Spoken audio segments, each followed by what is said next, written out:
Welcome. I start by asking you the question I ask everyone. Who are you and why are you here?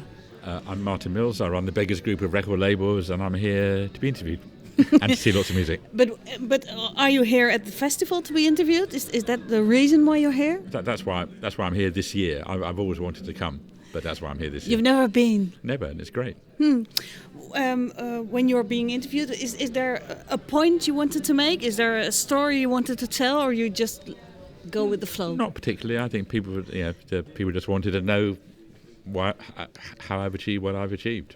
Yeah, you've been in music a really long time.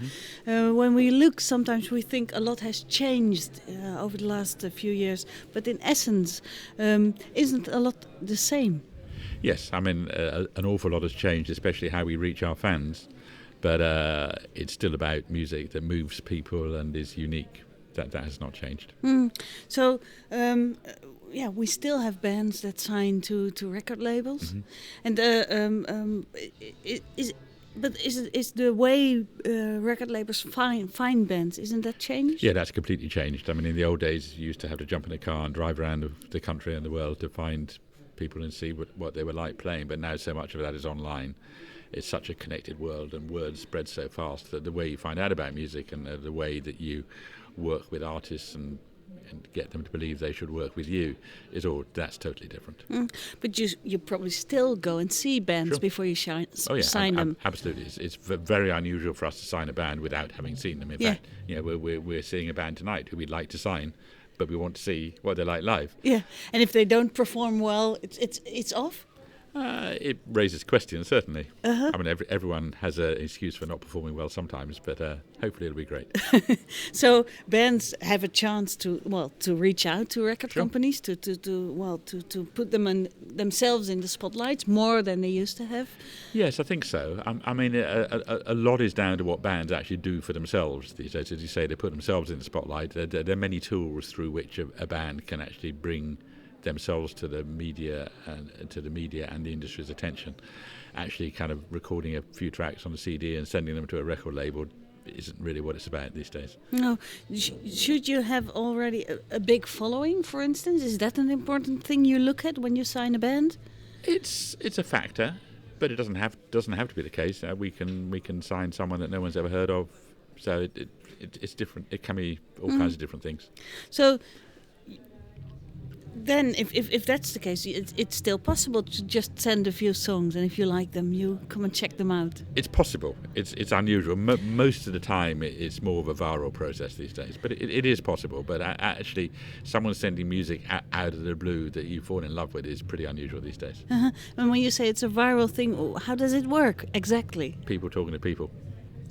So the word passing along. I mean, which can be, in person, or it can be online. And what is there a thing that weighs the hardest, or that's the most common? I suppose probably the most common these days is a band posting a track online, and then that is in a context in which people are commenting on it, reacting to it, and the media maybe reposting it and so on. That's probably the most common way these days. How does being a music fan differ from years ago? It's completely different because music is so much easier to find out about and so much easier to listen to. I mean, just 15 years ago, if you wanted to hear some music, you generally speaking had to find a record shop that had it in. But now, obviously, that's it's one click away, isn't it? So that's completely different, and that's largely good. But it's also bad in that it makes music arguably less special. It decreases attention span. And kind of reduces any fan's commitment to any artist, if you like, because they're so much easier to find. So would you could change it back again if No. you could? No. No, I think the new world is good generally. No, I wouldn't change it back. No.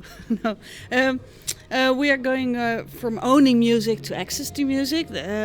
Is that the future? Or is that just a temporary thing, you think? I think it's mixed. I think people will always want to own music. I think people will always want to own music physically. So I think the physical records will continue indefinitely. I think downloads are not going to go away, and I think the possibility of accessing music without owning it is going to grow. But does that make that as a record company you have to work harder, have to make something more special, have to, well, package like a CD or a Yeah. record in a way that people really want it at home Yeah. because... It does, but that's always been the case for independence. That's one of the ways we've always competed, and one of the reasons why artists come to us is because we care about that kind of thing. Yeah. And the majors always have their own rules about how much packaging costs, and if it costs more than a certain amount, then it can't be done. Yeah. And we don't have those rules. No. So in that way, that hasn't changed at all. No. How does being an artist differ from years ago? I think it differs a lot. I think because you're far more public, things can move so fast, both with you or against you. And I think these days that when artists are releasing albums, it's a very difficult time for an artist, because once you record an album, and in the period between when it's recorded and when it's released, you get reactions coming in. And those reactions can go very fast in the right direction or very fast in the wrong direction. And, you mean via Twitter or Facebook? And yes. Yeah. And frankly, you can put half your life into a record and hope that people are going to respond to it, and you can go to bed one night and wake up the next morning and it's dead. And that's terrible. Because people didn't like it? Or because these things can move so fast. Yeah. Have you seen that happen to artists in your vicinity? Yes. Yeah? And that they gave up as well? Or changed direction at least. Really? But it is very different. But the verdict of the public is immediate and can be brutal these days. Yeah, but it can also be very nice because they can lift you and say you're wonderful. And when you look at an artist like Jake Buck or something, that goes so fast at the moment that you think... But again, and that's great, and that I think makes the overall process much more beneficial. But again, that's a danger because artists can be asked to grow faster than they should be, and artists can find it difficult to respond to that. Yeah. So, well, the internet makes artists more independent, but do you feel do-it-yourself is overrated? I don't think it's overrated. I think it's a great thing to be able to do, and it does exist. I think, though, that what is undervalued is the role of the record label. Even though the record label today may be different from what the record label was 10 years ago, I think people are still needed for an artist to get their music across to the media and thence to the public, and whether that's through marketing or press or TV or radio or presentation or perception or whatever it is. And if an artist doesn't have a record label doing those things for them, they still have to find people to do those things for them. Or they have to do it themselves. Yes, or they still have to be done. Yeah. The process is still largely the same. Yeah. If you're an artist, you've got to find an audience. And what a record label historically has done that. But even if it's not a record label, it still needs doing. If artists can do it yourself, then that's great. I'm fully in support of that. I think that's to be encouraged. Yeah, but as an owner of a record label, does that make your life more harder? Do you have to explain more to people why you are necessary, or do you? No, because I think people are very aware these days. Artists are very aware of what a record label does, and they can see by the other artists on a record label what that label has done for those other artists. And it's pretty clear. And if they want to make the decision they're going to do it themselves, then good luck to them. I've really got no problem with that at all. So have you had artists you really wanted to say no to you because they wanted to do them themselves? Yes, probably. I mean, not really wanted to sign, but there's certainly artists we've been interested in and would have made an offer to had they not told us they were doing it themselves. One or two, not many. No. And why not many, you think? Because I think artists realise that there is a real value to being with a record label, and I think the biggest value is perception. And if you sign to 4AD as an artist, that's really cool. You know that people are going to pay attention because you're on 4AD, quite apart from how good you are. Yeah. And I think that people realise what a big advantage that can be. Yeah. So that's how a label has changed but you say they are still really necessary. Either a label or people doing what a label does. But there must be a difference between that, isn't there?